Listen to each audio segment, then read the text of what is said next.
They kicked in my front door at 2 in the morning over a $5 trash can fine.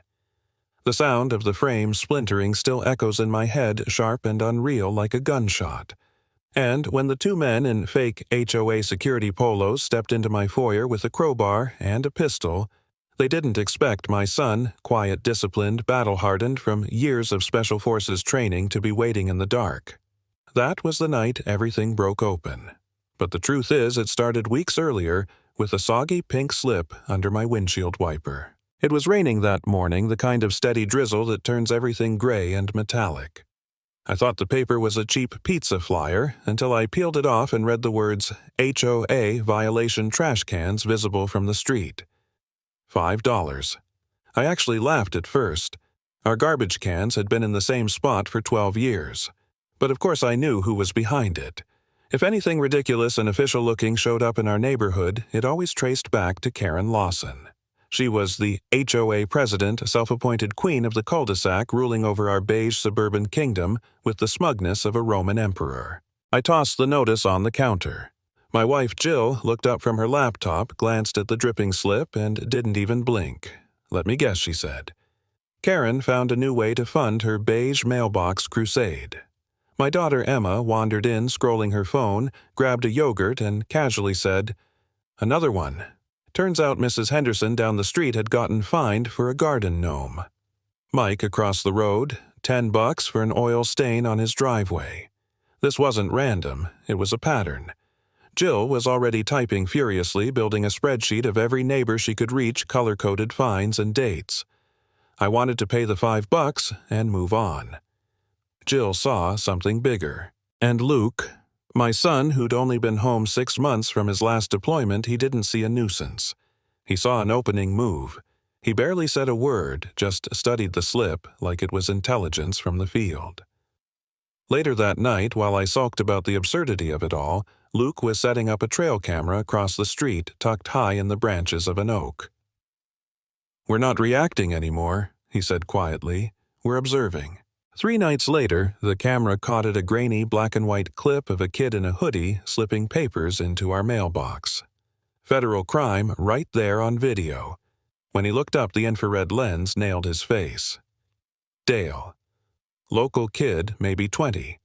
Nephew of Frank Miller, the HOA treasurer, and Karen's right-hand man. Luke froze. The frame zoomed in on the license plate of the car waiting at the curb. Blurry, but clear enough. That's when my stomach turned. This wasn't just Karen being petty, this was coordinated, organized. Jill printed the stills, filed them neatly in a binder, already swelling with pink slips and complaints. I wanted to believe it was just harassment, a stupid game. Then came the day she came home from the county clerk's office, her hands trembling as she laid down an official-looking packet. A lien against our property. $7,500. Compounded from those little $5 and $10 fines stacked with late fees and processing costs. And on the last page, a shaky imitation of my signature. Forged. My own name twisted into a weapon aimed at my house. That broke something in me. I stared at the paper and thought maybe I really should just pay. Maybe if I swallow my pride, we'll be left alone. I was tired. Bone-deep, tired. "What if I'm the problem here?" I muttered. Jill snapped her eyes at me cold and fierce.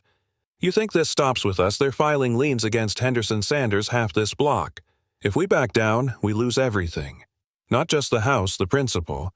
They'll take and take until nothing's left." Luke didn't say much, but the way his jaw tightened, the way he cleaned his rifle on the table with slow, meticulous motions, I knew he was past debate. Then the storm hit. Literally and figuratively. That night, wind howled through the trees, rain slashed against the windows, and just as we were sitting in the dark living room, too wired to sleep, I heard the pop of glass shattering at the front door. 2 figures in hooded rain gear moved up the steps, one with a crowbar, the other with a gun. Jill pulled Emma close, dialing 911 with a voice as steady as stone. Luke was already moving, unlocking his rifle with practiced ease. I pressed myself against the window heart, slamming. The men pried at the door, the frame groaning until one of them fired a shot into the lock. The bullet splintered the wood, spraying dust into our hallway. My daughter whimpered into her mother's shoulder. Something cold and primal surged through me, rage, fear, the need to protect. But Luke held up a hand, signaling me to stay back. His eyes were calm, almost eerily calm. The lock gave way. The door swung open. Rain poured behind them as they stepped inside, fake HOA security logos glinting in the stormlight. And then Luke's voice, low and commanding, cut through everything. "Get out of my house!" He flicked on the tactical light, blinding the first man. The second fumbled his pistol, panic in his eyes. "Drop it!" Luke barked. And somehow they did. Crowbar clanged to the floor, pistol hit the doormat, and both men stumbled back into the rain. Relief didn't last. Sirens screamed down the street, neighbors poured out onto porches. Someone shouted, "He's got a gun!" Seconds later, deputies were aiming pistols at my son, the same son who had just saved our lives. He did everything right.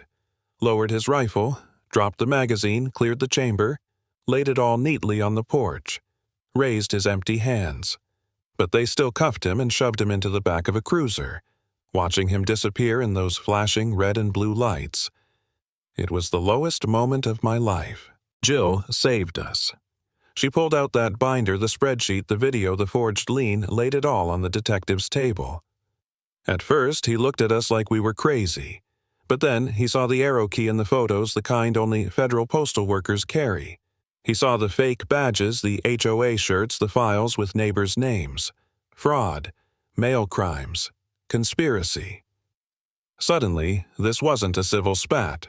It was federal. The detective called in the Postal Inspection Service. We handed over every piece of evidence. And they had a plan. Not just to arrest Karen, but to do it in front of the whole neighborhood, strip her power where she'd built it. At the annual HOA meeting, the clubhouse packed with residents, Karen stood smug at the podium, droning on about holiday decoration rules. That's when Jill stood up. "Point of order," she said loud and clear. Karen tried to shut her down, but the lights dimmed and the projector lit up. First image.